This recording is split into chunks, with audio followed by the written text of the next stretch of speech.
Hoje nós vamos dar início ao terceiro capítulo do nosso curso, que é um capítulo que eu reputo extremamente importante, é o meio do curso e ele resume a essência do que é o nosso curso. Por isso ele é a fonte principal dos nossos recursos para projetar e ele se chama Elementos de Composição dos Sistemas de Iluminação. Os elementos que compõem o sistema de iluminação são a luz, a visão e o ambiente. Nós vamos tratar de cada um deles: a luz, que é a matéria-prima do nosso trabalho, a visão, que é o órgão pelo qual nós identificamos e percebemos o espaço onde nós vivemos, e o ambiente, que é o foco da nossa atenção e que é, na verdade, o rebatedor ou o refletor da luz ambiente dirigido até os nossos olhos, e dos olhos ao córtex visual, onde nós processamos as imagens. Então, vou dar um resumo mais ou menos de por que eu digo que esse é um capítulo importante. Ele está no centro das atenções, porque está bem no centro do nosso curso. No capítulo 1 e 2 eu abordei premissas, que na verdade foram bases, de uma abordagem geral para todos os projetos. São questões mais filosóficas e mais analíticas, que levam a uma reflexão, uma conclusão para a formação de um arquivo visual. Mas no capítulo 3 nós vamos falar realmente daquilo que nós fazemos. Nós trabalhamos a partir da luz para sensibilizar o nosso sistema visual, e fonte de atenção do nosso trabalho é o ambiente, que é através deles que nós vamos produzir a reação emocional, psicológica que os usuários deverão ter através do nosso trabalho. É um capítulo de concepção, porque é com esse material que nós vamos discutir hoje que nós vamos definir o trabalho. E no quarto capítulo nós vamos tratar da realização daquilo que nós concebemos no capítulo 3. Trata das ferramentas de projeto, é aquele que diz como e que instrumentos temos para realizar o que concebemos a partir do capítulo 3. No capítulo 5º nós trataremos de assuntos relativos aos acessórios de tudo que nós falamos agora, numa preparação para o módulo de aplicação, que será o módulo seguinte a este curso. Então nós falaremos de questões relativas à normatização, à certificação, à apresentação de projeto, a relação do arquiteto com o mercado e coisas desse tipo. Então agora nós estamos no meio do curso falando de concepção, dos assuntos ligados à concepção, que se referem aos 3 elementos de composição no sistema de iluminação, que são a luz, a visão e o ambiente.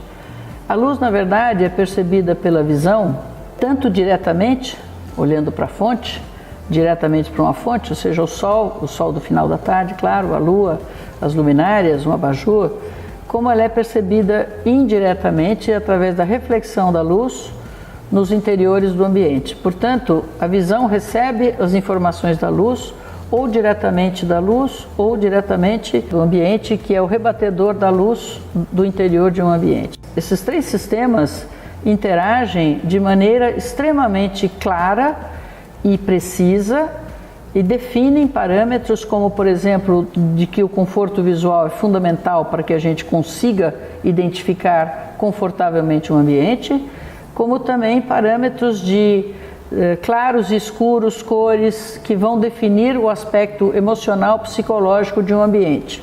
Então a luz direta sobre a visão tem que tomar o cuidado de ser de baixa luminância, porque senão nós não conseguiremos vê-la convenientemente ou adequadamente dentro de um conforto em que o cérebro consegue processar as imagens.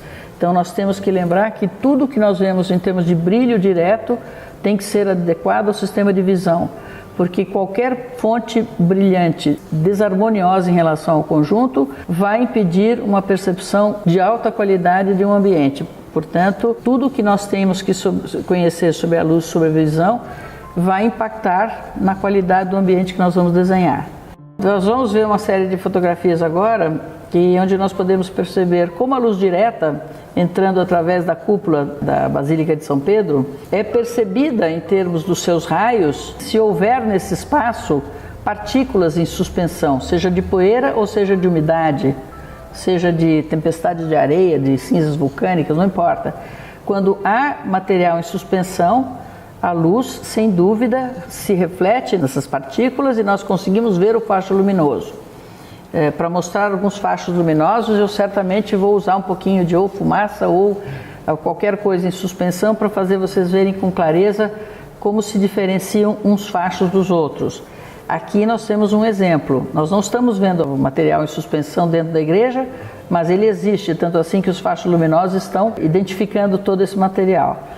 Segundo lugar, os fachos fazem brilhar o piso e do piso para as superfícies laterais, como essas colunas, nós vemos a reflexão da luz do piso para as colunas.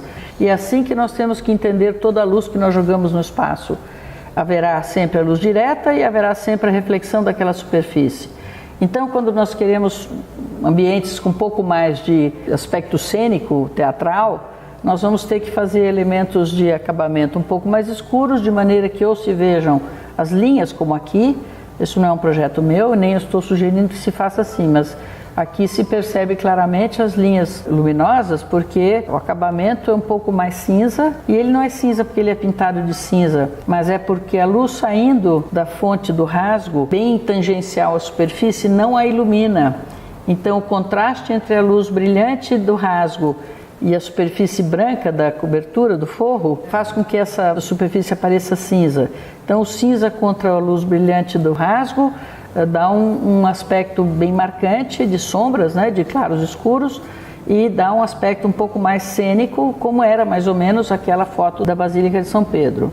Ao contrário, quando a gente vê esta foto, nós estamos olhando para a fonte luminosa, e é um pôr do sol, portanto o brilho do sol é bastante suave, a luminância do sol é baixa. Nós conseguimos apreciar a paisagem por inteiro e podemos ver que o sol atravessa algumas nuvens lá no final, causando um efeito difuso nessa luz, e ao mesmo tempo ilumina as nuvens que funcionam como refletores da luz, e isso nós vemos refletido na água, que funciona então como espelho, novamente uma reflexão da luz rebatida das nuvens em cima da água.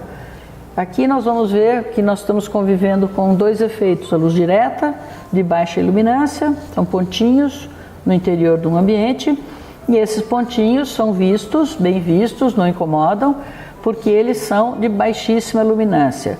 Quando a gente quer iluminar com um candelabro, por exemplo, qual é o segredo do candelabro?